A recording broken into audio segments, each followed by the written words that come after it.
देश में इस वक्त वंदे मातरम को लेकर फिर से नई बहस छिड़ गई है। दरअसल बीते 24 नवंबर को राज्यसभा सचिवालय ने सदन के सदस्यों को ये याद दिलाया था कि वंदे मातरम और जय हिंद जैसे नारे सदन के अंदर या बाहर नहीं लगाना चाहिए, क्योंकि ये संसदीय शिष्टाचार का उल्लंघन माना जाता है। इस बात ने धीरे धीरे तूल पकड़ना शुरू कर दिया और शुक्रवार को शिवसेना उद्धव गुट के मुखिया उद्धव ठाकरे ने बयान दे दिया कि मेरी पार्टी के सांसद संसद में जोर जोर से वंदे मातरम के नारे लगाएंगे। अगर हिम्मत है तो उन्हें सदन से बाहर फेंक कर दिखाओ। पार्लियामेंट की अधिसूचना आई है कि अब संसद भवन में वंदे मातरम नहीं कह सकते। ये कौन सी बात है? किसका दिमाग है इसके पीछे?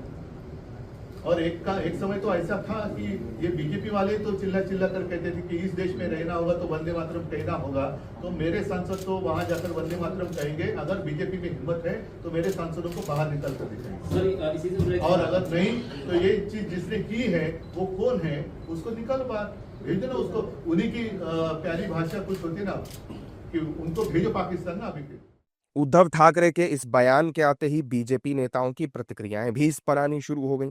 देखिए, जो भी राष्ट्रीय भावना से उत्प्रेरित होगा, जिसको देश से लगा हुआ है, जिससे देश प्रेम है, उसको राष्ट्र के लिए सम्मान देने के लिए, राष्ट्र का भाव प्रदर्शन करने के लिए राष्ट्रगीत हो या राष्ट्रगान हो, इसको गाने में मुझे लगता है कोई आपत्ति नहीं होनी चाहिए।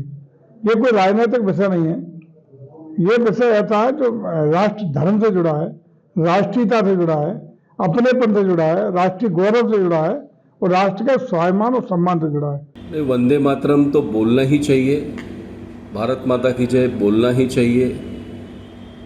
हाँ, कहाँ बोलना चाहिए, कब बोलना चाहिए, इसकी नियमावली हो सकती है, लेकिन इस देश में वंदे मातरम बोलने पर कहीं भी प्रतिबंध हमें बर्दाश्त नहीं।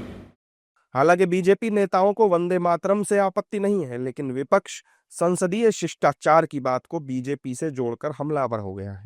देखिए, ये वही भारतीय जनता पार्टी की सरकार है जो हमारे देश की स्वाधीनता के खिलाफ रही है, जो हमेशा इससे पहले कि जो इनके जो पेरेंट ऑर्गेनाइजेशन रही है उस समय की हिंदू महासभा, जो हमेशा अंग्रेज़ों की गुलामी करी है, जिन लोगों ने, वही आरएसएस के विचार के लोग हैं। तो मुझे लगता है जय हिंद जैसे नारे से इनको आपत्ति तो होगी ही, और वो इस प्रकार के आदेश से स्पष्ट दिख रहा है। इनको आपत्ति सिर्फ जय हिंद से नहीं है, इनको आपत्ति हमारे देश की स्वाधीनता से है, हमारे देश की एकता से है, और मुझे लगता है इस बात को हमारे देश की जनता भी भली भांति जानती है। व्यक्ति की अभिव्यक्ति है, वो वंदे मातरम बोले, चाहे जय हिंद बोले, चाहे वाहेगुरु बोले, सत श्री अकाल बोले, नारे तकबीर बोले कि